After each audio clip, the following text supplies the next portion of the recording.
France Maghreb 2, France Maghreb 2. Là, je vous donne des infos, évidemment, à vous de choisir si vous la zappez ou si vous la commentez. On y va avec cette première information. Un tribunal militaire égyptien a condamné dimanche dernier à la prison à perpétuité Mohamed Ali, qui est un célèbre homme d'affaires en exil, qui avait notamment déclenché des manifestations contre le président Sisi. Tu commentes, mon Farid, ou tu zappes ? On peut commenter. Tu as parlé de tribunal militaire. Oui. Bon, est-ce qu'on a besoin d'aller plus loin que ça? Je sais pas. Pour donner le degré le degré de démocratie et de considération humaine à la justice égyptienne, franchement. Oui. Mam? Non, je zappe. Tu zappes. Demain, journée compliquée, et notre président a choisi de ne pas rester là parce que on risque d'entendre un peu trop de bruit autour de l'Elysée, quoique il sera en Espagne demain. Tu commentes, tu zappes, Farid? Alors, je t'avoue que j'ai pas suivi, donc je zappe. Mam? Bah, écoutez, Emmanuel Macron est fidèle à lui-même, hein, donc il est amené à... Un petit peu comme... on aurait pu faire une petite analogie avec le général de Gaulle partant à Baden-Baden. Pourquoi pas, mais je pense pas que la France demain sera un feu à sang. Mais on pourrait se méfier, mais sinon, on va zapper très rapidement ce titre. Très bien. Troisième info à commenter ou à zapper. Algérie, détention confirmée pour le patron. Un patron de presse qui s'appelle Issam El Kadi, qui était le patron notamment de Radio M. On commente ou on zappe, mon cher Farid? J'ai commenté sur la justice égyptienne, on va commenter sur la justice algérienne, sauf que là c'est pas un tribunal militaire si je dis pas de bêtises, non. Mais il y a quand même un grave problème dans ces pays d'Afrique en général et particulièrement au Maghreb. Alors l'Égypte c'est pas le Maghreb, mais en tout cas d'Afrique du Nord, avec les journalistes et les médias. Moi je pense qu'il y a un vrai problème là-dessus. Il n'y a pas d'éducation encore véritablement sur l'indépendance des médias et je trouve ça très triste. Mam, tu zappes ou tu commentes? Oui, je commente parce que bon, c'est pas la première fois que l'Algérie est épinglée pour des questions de pluralisme et de liberté, notamment de la presse et des médias en règle générale. Je trouve que c'est absolument dommage, vu que l'Algérie est en train de véritablement construire une image tout à fait restaurée sur le plan international, mais qu'encore sur le plan national, il y a encore quelques petits éléments à améliorer, et notamment cette notion de pluralisme, parce que je pense que l'Algérie peut y arriver véritablement et de gommer ce qui a fait un petit peu sa réputation à l'international concernant effectivement la liberté des journalistes. Et je pense que une nation grande et une nation honorable et honorée se doit d'avoir effectivement une pluralité complète et libre concernant ses organes de presse et de médias.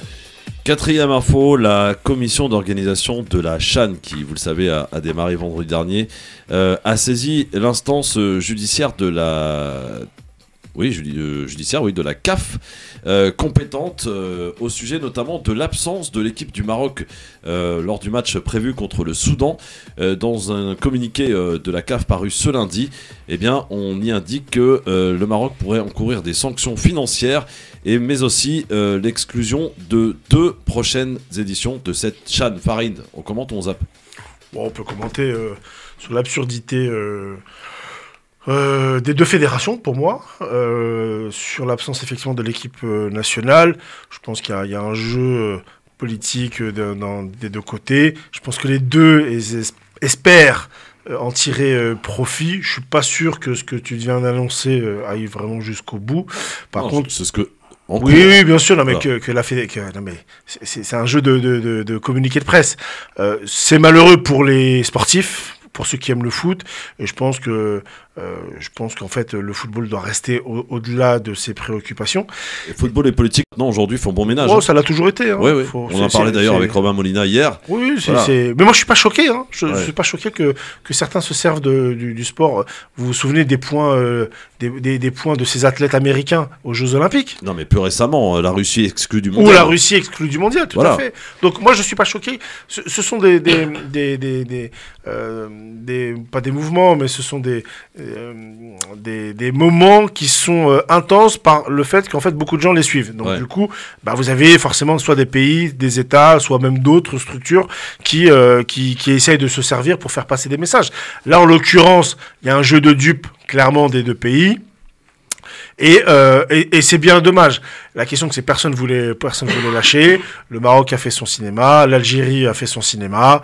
Bon voilà. Après, ce qui est malheureux, c'est que le peuple lui en pâtit parce qu'il ne va pas voir. C'est hallucinant quand même, parce qu'ils sont tenants du titre. Hein, si je dis pas de bêtises, l'équipe du Maroc, ils ont gagné les 2 dernières éditions et ils pourront pas défendre leur titre. Et à contrario, l'Algérie là-dessus, ça sera une parenthèse parmi toutes les CHAN qui vont s'organiser à l'avenir, tout simplement. Et puis il y a l'enjeu de l'organisation de la Coupe d'Afrique 2025. Et sur ce point-là, je pense... Très important. Alors là, si on doit faire un peu de prospection, sur ce point-là, je pense que le Maroc a déjà gagné.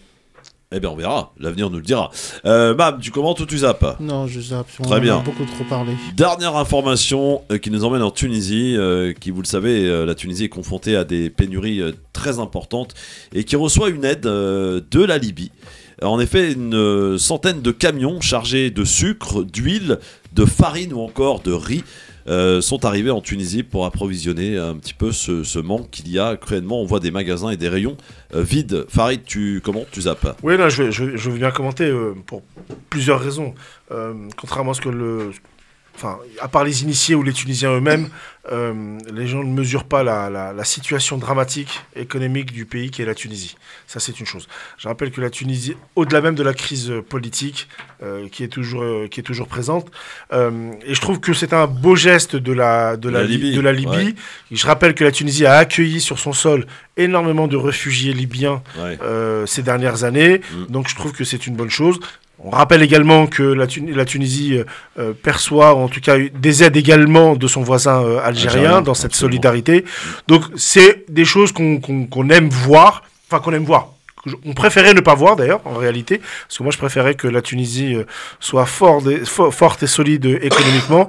Mais en tout cas, en ce moment, c'est quelque chose qui est plutôt positive, en espérant que ça ne dure pas très longtemps. Oui, en tout cas, c'est vrai que ceci, en matière d'entraide, c'est des images qu'on souhaite voir à l'ensemble du Maghreb. Mon cher Mam, tu commentes, tu zappes? Je souscris aux paroles de Farid Benzomani. Très bien. Et bien voilà qui conclut en tout cas cette petite chronique que j'aime beaucoup, qui s'appelle donc Zap ou Mat, où on n'a pas zappé grand-chose aujourd'hui finalement, tant mieux. On est... France Maghreb 2, France Maghreb 2. Là,